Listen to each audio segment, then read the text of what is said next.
I think if you're a marketer, that you should also consider how you can fit in 2, maybe 3 events every year into your schedule, because events are a really great way of getting, like, more ideas.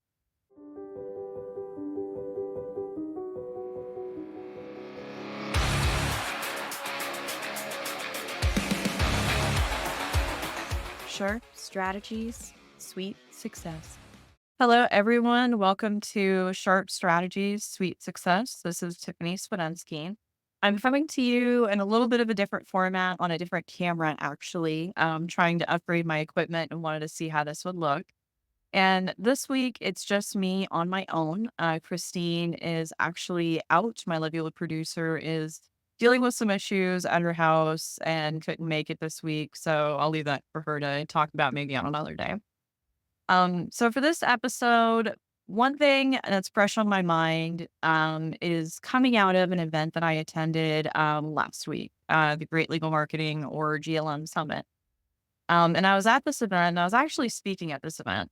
Had a really good presentation on how I, as a fractional CMO, run a law firm marketing department. And I really love this topic because I mean, it's essentially what I do for a living is manage these law firm marketing departments. And I have a lot of insights that are pretty unique because the idea of a fractional CMO is still pretty new within legal marketing. And so there are not too many people getting up on stage talking about some of the things that I talk about, or at least so it seems to me. And so it's a lot of fun and I get a lot of great feedback. But this episode, what I wanted to talk about is just generally the importance of networking for your business and getting out and making connections with other people. And in this episode, I'm going to share some very important lessons that I learned recently. And honestly, I'm kind of ashamed to admit that I've only learned recently. But we're all, learning and growing each day. One of the big lessons that I've learned starting before the conference that I went to last week is the importance of engaging with other people on social media. For a long time, all I did on social media was post and wait for reactions. And I would often lurk, as they say, and scroll through social media. Sometimes I would comment, but very rarely would I engage with other people's posts. And I guess you could say I was kind of a little bit snooty about it. I don't know why I didn't particularly engage with other people's content. I just didn't. Also, I think part of me was trying to minimize the amount of time I spent on social media. So for me, I would log in and post and then, withdraw really quickly. Um, and this is actually a strategy that I picked up listening to some very influential people. A lot of like very famous people or celebrities will talk about how they minimize their time on social media and how often they're only logging in to post or their team is only logging in to post on their behalf. And so I guess maybe I was trying to follow that model, but it really didn't work for me because I am not a famous celebrity. Um, I have to build my following and I'm working to build my following. And so it doesn't make sense for me to behave the way people who basically have already made it behave, right? I have to treat social media a little bit differently, and you have to treat social media a little bit differently because, like me, you are also not famous and you need to make connections with people. And doing that involves going onto social media, posting content, and also engaging with other people in meaningful ways. I don't know how you handle your own individual social media strategy. I don't know what you have laid out for your business or your law firm, what works for you. But what's really important is that you make a plan not just for what you are going to post and what you are going to schedule for content on your social media pages, but also how you want to handle other people's content and the type of content that you want to engage with. So think about that. Don't just think about your content plan as like a one-way street. It's got to go two ways. And this applies to virtually all social media platforms. And if you think about it, it makes sense. Social media platforms don't just need people who post, they also need people who engage with content who are active on the platform. And being active on the platform goes beyond only posting your unique content. So a lot of these algorithms are looking for your behavior with other people's content and using that to factor how much they circulate your content.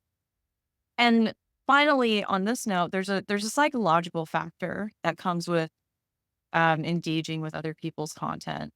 When you comment on other people's posts, when you like their post, you're showing up as a notification in their notification feed. And for a lot of people, the notification panel or feed that you might see when you log into your social media platform is very important to you. That's usually the first thing that people open because it's going to tell them, who's engaged, who's commented, who's liked their post. And if you are showing up in that notification feed as somebody who's engaging with content, you're creating this like little dopamine hit of, oh, so and so, liked my post again. They like me, and it's reinforcing not only this other person's behavior on social media, you're probably getting them to log in more and to look at your content more, but it's also influencing like how that social media platform views you as a user. And just based on my personal experience and stuff that I read on the topic, social media platforms really like that back and forth engagement. And so this is something that I realized a couple weeks, couple months before going in the conference, that then where my own social media strategy was lacking and engaging with other people. So the second lesson that I've learned coming out of attending this last conference that I attended is how important it is just to show up for people in person.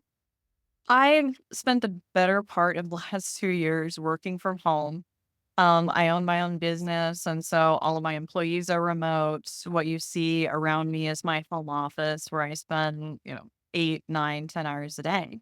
And I'm just very insulated here in my office. And the only way like I commonly reached out to people is through social media or through email. But that's really not enough. Not if you're trying to build like referral sources or even if you're just trying to like give people an impression of you, I guess is the way to put it. So, being behind the computer and being off camera, and unfortunately, it's a quick way of being forgotten. That's why you see like a lot of smart marketing directors or marketing directors, CMOs. The best ones are usually making their own brand and just cultivating this individual brand identity. I remember them teaching us about that in college before I graduated, by the way. And just this idea of building the personal brand. And that was such a hard concept for me to it wasn't a hard concept, but it was such a difficult thing for me to do as somebody who didn't have any experience. Like I couldn't leverage a brand image off nothing, right? Um, but like what I would have done differently, going back and like starting off from scratch for myself is essentially show up more in person and not being afraid to take up space. Back when I was younger, I think my primary fear was just showing up and feeling completely out of place somewhere. But I really underestimated how important it was just to honestly, like, show up and listen to other people and smile and be pretty if you can. And just be there. Because you learn a lot just by listening to other people. People are able to, like, take away, like, a bigger impression of you and, like, hold on to something more than just, like, your text on a screen or your videos online. Having people, like, put eyes on you is just, again, hugely important when it comes to, like, building that image of who you are and how people know you. And it's easier to, like, recall and remember people when you've seen them and made that kind of, like, lasting impression on them. And I know, like, for me personally, like, one thing and I've been saying this for the last 2 years, but, like, one thing I'm gonna try next year is to, like, show up at more events and, like, other events and if I can, just as an attendee, because honestly, I hate showing up at events as a vendor and sitting at a booth, that sucks. But, like, showing up and just, like, as an attendee, like, it's a lot of fun a lot of times. You can go with the flow of it and talk to cool people and just you don't it doesn't even have to be like this thing. Like it doesn't have to be a big deal. You can just show up at an event and like I said, just make an impression. So another lesson I wouldn't say I necessarily learned recently, but something that's definitely been like reaffirmed for me is the importance of active listening. And this is really important when you're meeting with people in person. Because like there's a lot of times like you can tell when you're talking to somebody and they're just like not like connecting with you, like they're not hearing you. And they just kind of dominate this conversation in a way by being like ignorant of what other people are saying. You can really tell when somebody isn't like engaged with you or isn't listening to you. But you can tell when they are or when they're interested, right? And the importance of actively listening to people so they get the vibe from you that you care and you're thinking about what they're saying, can really help you kind of establish and grow some connections. Because I mean, truly, like everyone's worth listening to. Like, there's few people who you know, don't have a point, and maybe it's kinda nice to, like, move that conversation along quickly. But for most people, like, everyone is dealing with their own set of issues, everyone has their own unique take, and it's important to be, like, open and listen to what, everyone around you has to say.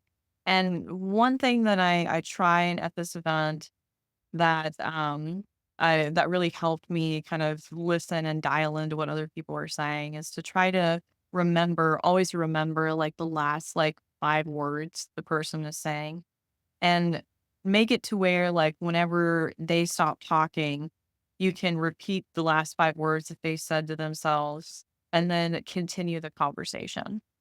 And for me, like, just being, like, dialed into people and, like, caring about what they have to say, it's really, really important, and I mean, everyone likes to be heard, everyone enjoys, like, being the center of attention, and the more you can, like, make it about them, it's also, like, less pressure on you to impress or think of something to say or keep the conversation going.